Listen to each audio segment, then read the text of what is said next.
Sorry. So, Oh, can sure, I- Rafael is having problems with the air, right? Yeah.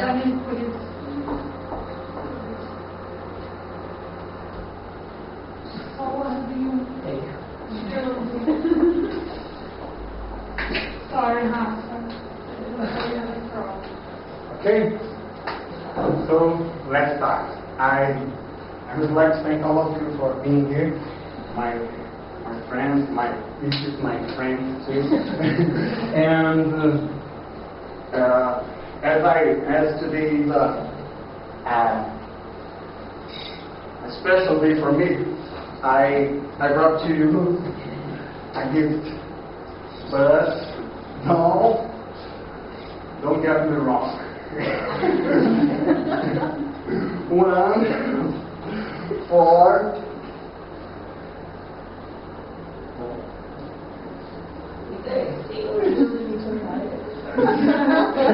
Okay, you can see, no problem. Eat it. Don't see, just eat it.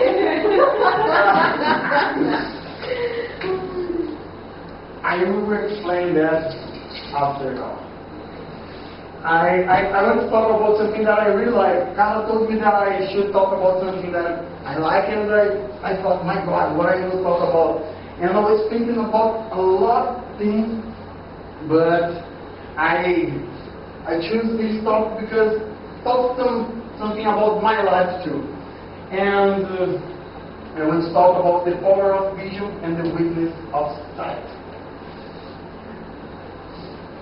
The greatest gift that was given to the mankind was the gift of vision.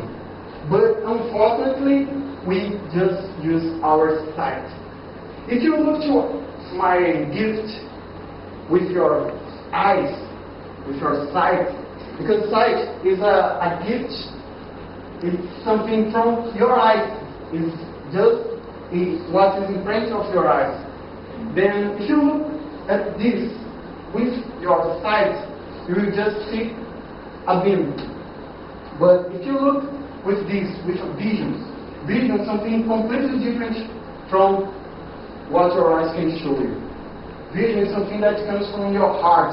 It's something that shows through a lot of things. You can see just a seed. And yesterday, I changed this a lot. Many times I sent the presentation. And yesterday, Mariana asked me a question that made me remember about this story. About Q the Call, the names of the story. And it talks about a wise man who was teaching a guy. And when they were passing in a poor neighborhood, they saw an old house with an old man with thin guys, and they said, let's go there and talk to that family. What happened? Because they are so poor. And they sit down in that house and they ask the man, why are you so poor? Then that man said, oh, because we just have a cow here. Our situation is so bad, so bad, and everything that we have is that cow. We take milk from that cow to drink and to sell. Then we get some other money. We take this milk to make cheese and sell. We eat that cheese and we sell. It's everything that we have, nothing else. Then that wise man was thinking a lot about that, and he said, oh, okay, goodbye. And when he was going away from that house, he saw that cow, and he said to his young boy, guy, go there and put that cow in that canyon and kill that cow. But he said, but master, that cow is everything that they have to live. It's everything that they have. They can't survive without that cow. They will die. They will be angry, and they will not have anything else to do. Then that that was meant just to do that. Then that boy went there and pulled the cow on the can and killed that cow. Some years later, his master died, and he was still thinking about that story. Oh, I killed that guy. And when he was passing that neighborhood, he said, oh, you will go there and I will ask them to forgive me, because I know that I've done bad things to them. I am sure about that. I will go there. Then he went to that house, but when he arrived, he saw not just an old house. He saw a big house, a big plantation. He saw good guys, nice guys, strong guys, and he saw, but these are the same guys. They are the same ones. And that guy went to that house, talked to that man, and said, what happened? That man said, on that day that you came here, it happened something so bad with us. We were challenged on that day because we lost everything that we had to survive. Our full car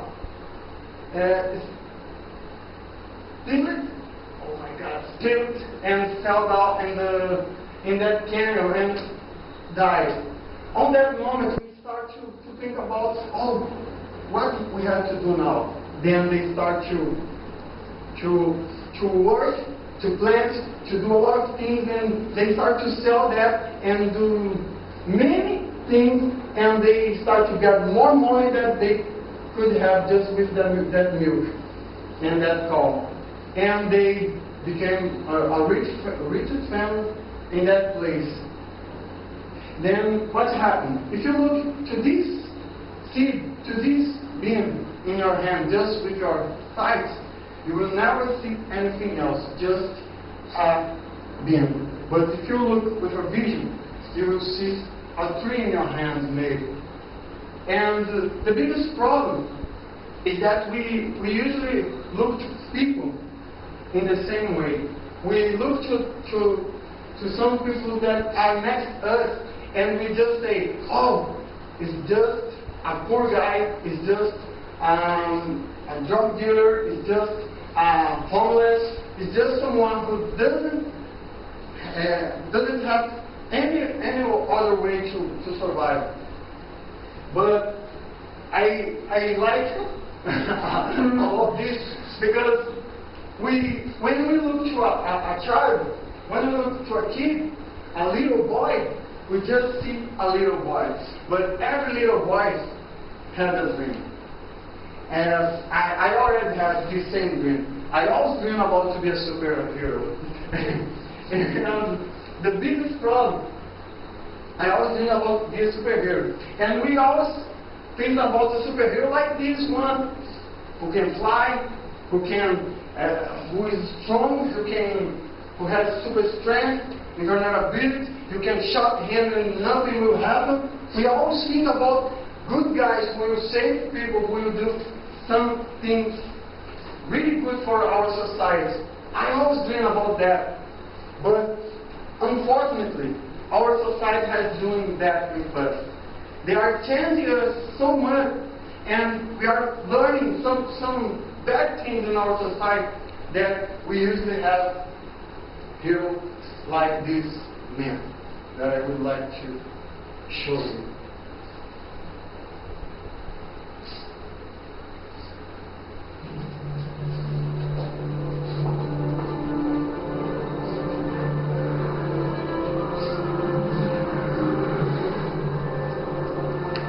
There are heroes, there are superheroes, and there is Hancock.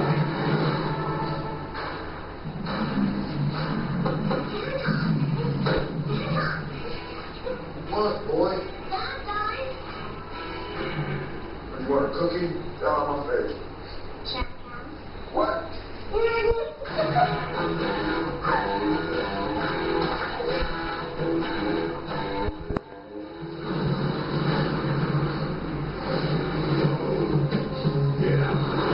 Hancock's latest act of so-called heroics is a heavy financial toll.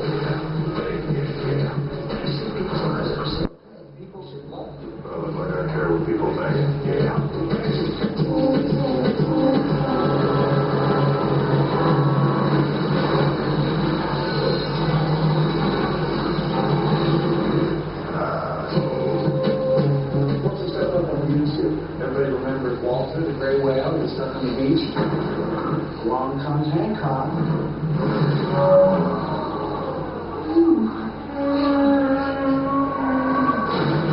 I remember that. Pretty good stuff. Get out of the way. People should love him. People should look at him and say, oh, you are my hero. You are saving my family, my city. You are helping us. But people look at him as a drug addict, as an alcoholic, just saying, you are nothing. Everybody in this movie, people, this man, he's a strange man with a failed mind, with a weakness mind. And he was trying to do the right thing. He was trying to save people. But his mind was completely disturbed by some things that he suffered in his life. But in the middle of everything, he was trying to do the right thing, but in the wrong way. But in the middle of all this mess, all this complete life, he saves a man's life. Is this guy, Ray. When he saved his life, he destroyed almost a whole city, almost half a city, because he destroyed the train, he destroyed a lot of cars, and he almost killed a lot of people, and they start to complain about what he done. What you did? You just should fly with the car, and everything would be okay. And they start to curse him and do a lot of things. But this man says, oh, wait, he just saved my life. I could be dead. I could die, but he saved my life. He did the wrong way, but he saved my life. Then he's trying to do something good, but he can't do that. And as reward, he tried to help him. And he said, oh, you must believe in yourself. You must kill some cause in your life. In his life, the cause was that the alcohol was destroying him a lot. You must kill this cause, and you will be different. Society should look at you as a hero, but they are looking at you as a monster, as a killer, as a crazy guy destroying all the city. And unfortunately, we are looking to, we have in our country, we have, I remember now, about a song, a famous song that today I think that became a big statement in our society. Unfortunately, it's true, this statement that says that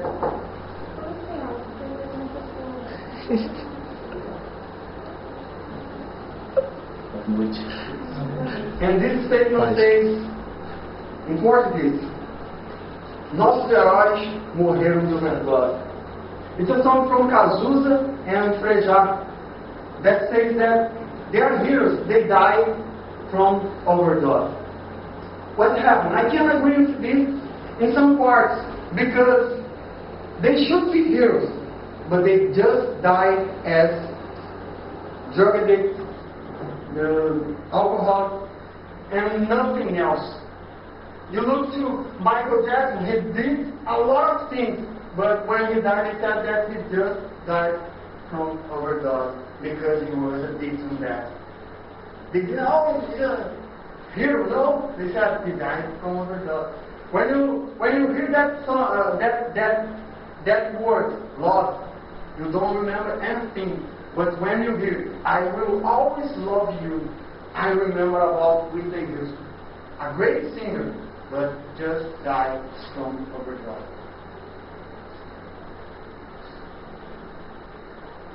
We see that many people are dying, and we are just looking to them as this.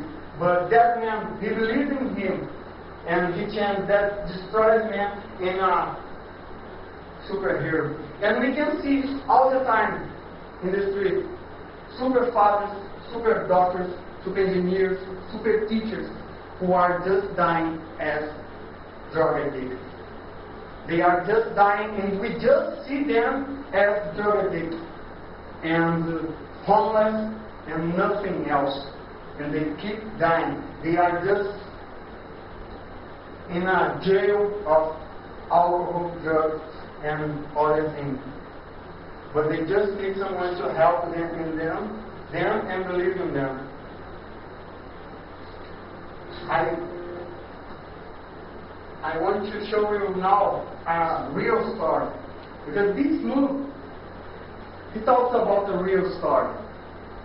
It talks about our life. It talks about a true real story in a superhero. Now I want to show you a man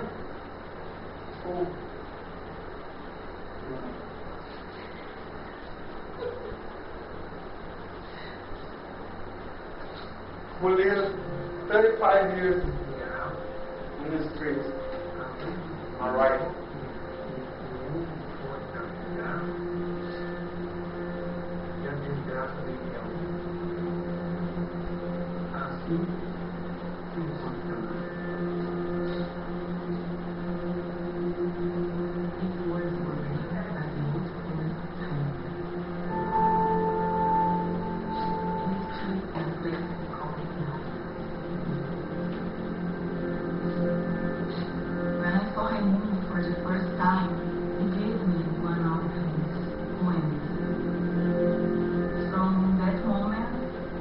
To be part of my life.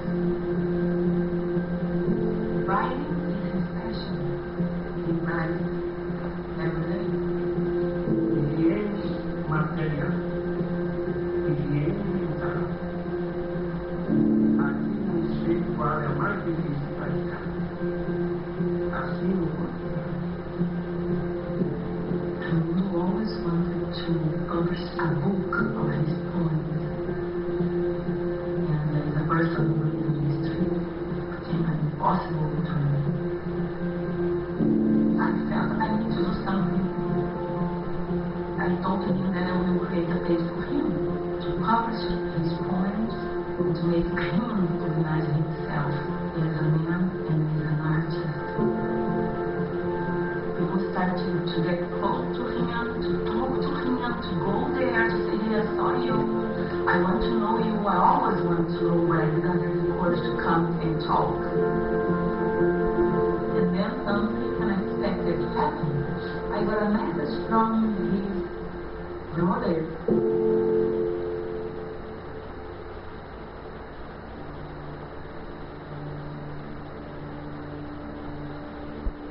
Após 37 anos, foi encontrado.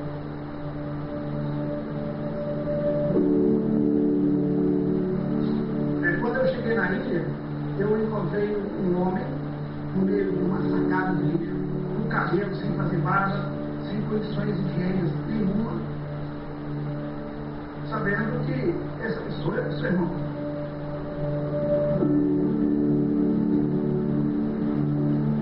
Você diria que quem é esse morar comigo?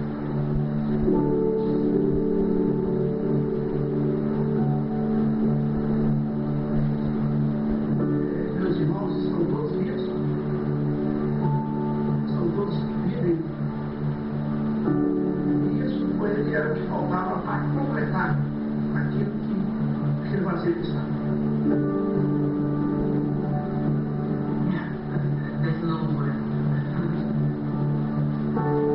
Ele não é convidado, ele é parte da família.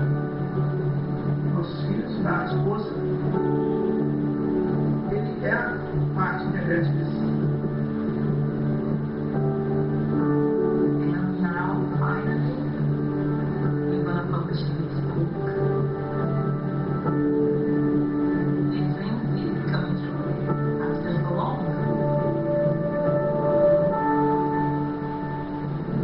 Desgraçado do ouro que se abandonou.